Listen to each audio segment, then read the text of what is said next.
This is a Hobby King Reno Aces P-51 Galloping Ghost. So it's a Mustang. It's a racer. Just in a bag. Real sleek, nice design. Let's see how this hatch. Oh, the hatch has a neat pull back here, so you get the full. This is really nice. You get the full length of the body, so you can dig in there whenever you want. I like that. Everybody else needs to do that, so you have a lot of access.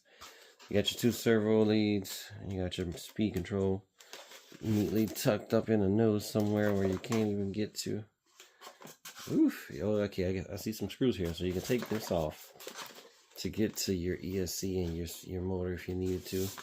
But I'm not going to do that. It also, as awesome as that is, comes with reverse thrust. So, got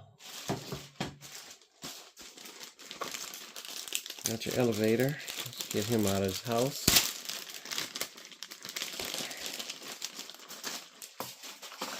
And the wing.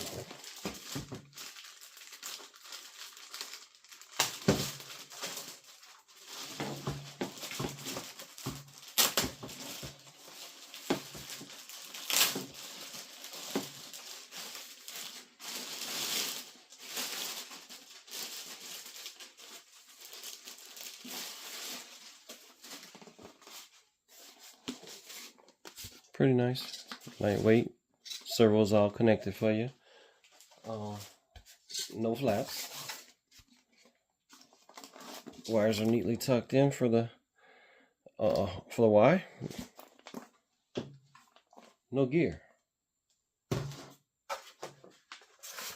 Servos already connected for the rudder. Just have to connect up your tail surface. There isn't much directions. This is all that it came with. One piece of paper. So, I mean, basically you can see what's going on with it. So, I'm going to do what most companies do anyway. Start with the tail. It's got some holes in the bottom. So, obviously this is going to go down to connect with that. I'm going to slide it from this side to make that work. And it's a really tight fit. No screws or nothing. That's going to have to get glued in, I would assume. But I'm going to go and see if I can get any more in-depth directions from the website, let's say. But this is a super tight fit. So it's got these two little sliders that I'm convinced that's going to hold quite well. I mean, not great enough to not be glued, however, but yeah. So let me look up those directions right fast. So I did find it. Of course, all of their stuff seems to be just online now. Weird that that one looks a little bit yellow, but then when you see your parts layout, this is the one we got. Basically goes straight to what I said, and it's got the alignment keys. That's those two holes. So you just kind of get it in there, test fit it, which I've done. Then you put a little glue and get it back together. They're even showing a little detail. I was showing the little keys that go in there. So then once you're satisfied, you put a little foam, slide it out where you can get to those keys, then slide it back in.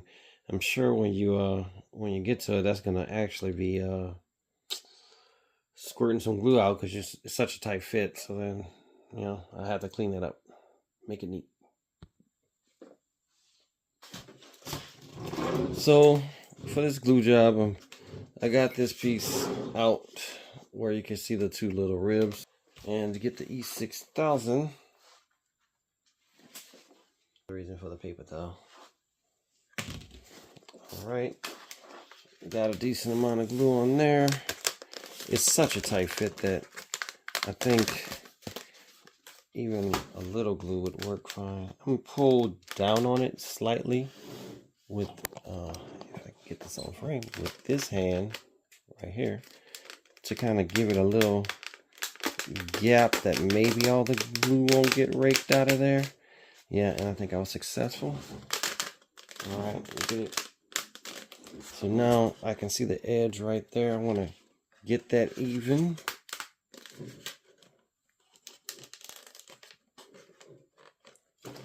Alright, that looks good.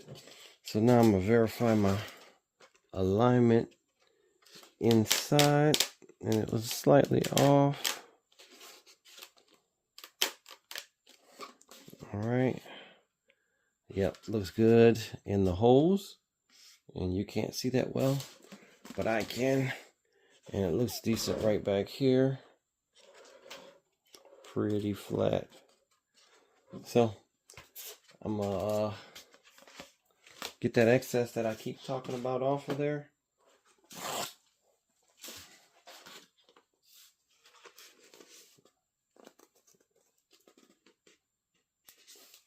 Just wipe it clean with my finger.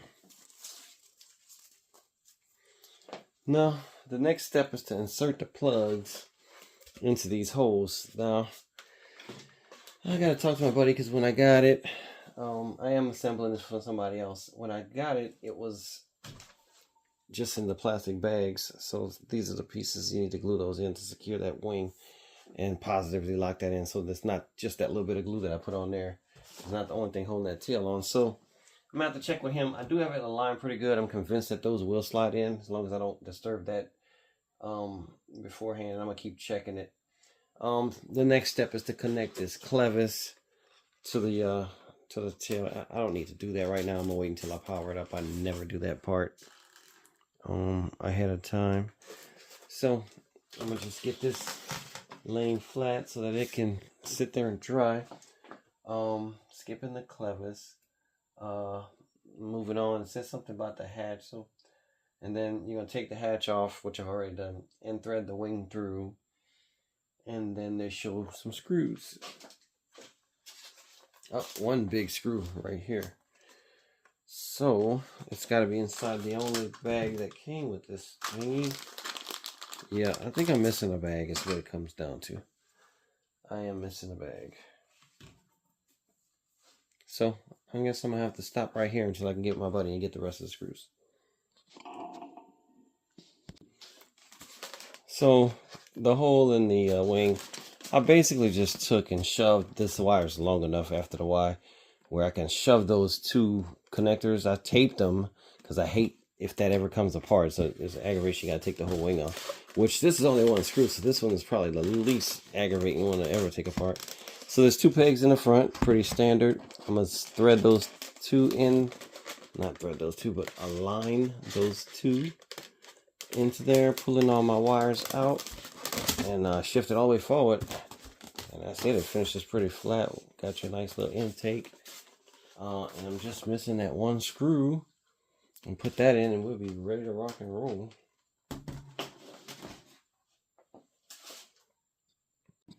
So impressively enough, everything that's all set up, when I connected it to the Spectrum radio, all the throws are correct, which is just a lucky shot, but everything is perfectly centered, like not even the littlest bit off, like perfect. So I got that tail elevator hooked up, so I'm gonna go ahead and lock it in now. I've checked everything, and it's just kind of, you're familiar with these. If you know, these are cool. They kind of, you put it on the pin, and you flip this up and locks it in. So you get two choices of canopies. You get the clear. There's no pilot in there, so I don't know, it actually looks cool like it is. Or you get this gold one. So I guess we'll go with the gold one. The owner didn't have any preference, so we'll do that. All I'm gonna do is same situation. Just a little rim of glue around there. Probably won't put any glue in this flat spot because it won't touch anyway. But yeah, that's it. Alright, like I said, I made that whole ring around there with that E6000, and I think I might be more of a believer in E6000 now. I've been sleeping on it. I've been more on hot glue, which hot glue has its own troubles with it because you got to move so fast. E6000, you don't have to move so fast because it doesn't dry instantly, but like this is staying without me hardly even holding it. So I think I might be switching up. I like it. So I was just doing something that I do always. and I just figured I might as well cover it. I don't cover it much, but so the ESC wire is coming up. So I just took some hot glue, made a little puddle, and then pushed the wire down into it. Then I made another fasten up here further. So now I'm gonna get my I want it to be able to take the wing off, which I know the person who this is for is never gonna do, but if he wanted to, he could, type situation. So I think I want to manage these wires a little bit better too, because I want these two to be, this is going through this hole right here. I'd rather that not be, so I'm gonna go ahead and pull that out. All right, get that out of there. Get both of those in the same location so that everything is as neat as it could be, and then I'll fasten it all down. I'm gonna just put Velcro on this. There's no safe or anything on this receiver, so that'll be just sitting like such. Then I'll leave these little neat loops. That'll be it. Cable tidiness will be decent at that point. So it's kind of where I ended up at. I don't want it to be too neat, because this is a bird that could come apart with one screw. So got a little loose wires back here. I could tie that with some beds of glue like I do, but I don't think it's going to be comfortable. So I got them underneath the receiver to keep him from any movement at all. So now he's got all of this room for his battery for CG and such, so shouldn't ever have any issues. I could even tuck these down into this hole, which is something I tend to do all the time, actually. Get the slack out of this one, push this one back underneath the receiver, and get any extra slack without pulling it from under the receiver. Then loop these two down in the hole. And there we go. Super tidy. This wire is still a little loose here, so I'm gonna just get my glue gun, put one more bed for it. It gets fast. It gets ready in 6 seconds, so that's why it's my gun of choice, because I don't have to worry about waiting so long for glue. Either that, or the next situation would be if you just have a glue gun running the whole time, which, yeah, I don't like that either. All right, I'm gonna let it set for a second. Make it smooth. Let it dry, that's it. And after about 6 seconds or so, I can let go. It'll hold itself. I'm gonna tuck this back in the hole. And I could, sometimes I'd even put zip ties in places like that, but in this case, I think it's tidy enough as it is. And I got a battery here somewhere. There it is. So the battery will go in the hole, and it gets a little friction. I do have some styrofoam on here. Yeah, the battery can go all the way to here pretty much. Let's take this styrofoam off and just see how that looks. Yeah, it'll go way up in there. So we don't have the prop and adapter and stuff, so there's gonna be some weight added, but I'm gonna just flip this over off frame. Yes, it's nose heavy with it up there though, so I'm pretty sure it's not gonna go that far up. It's gonna go a little further back. So the CG is 65 to 70 millimeter. I'm gonna hold my ruler up. I'm gonna flip it over so I can get a good measurement. 65 to 70 is somewhere. I'm gonna put it between. So between the 6 and the 7, my dot will kind of straddle that.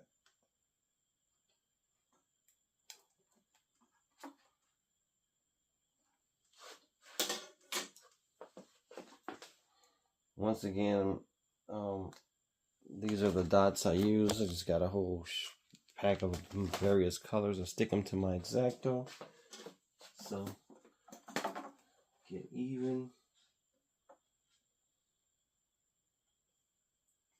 this right in the middle of the span. I hope I'm not blocking your view.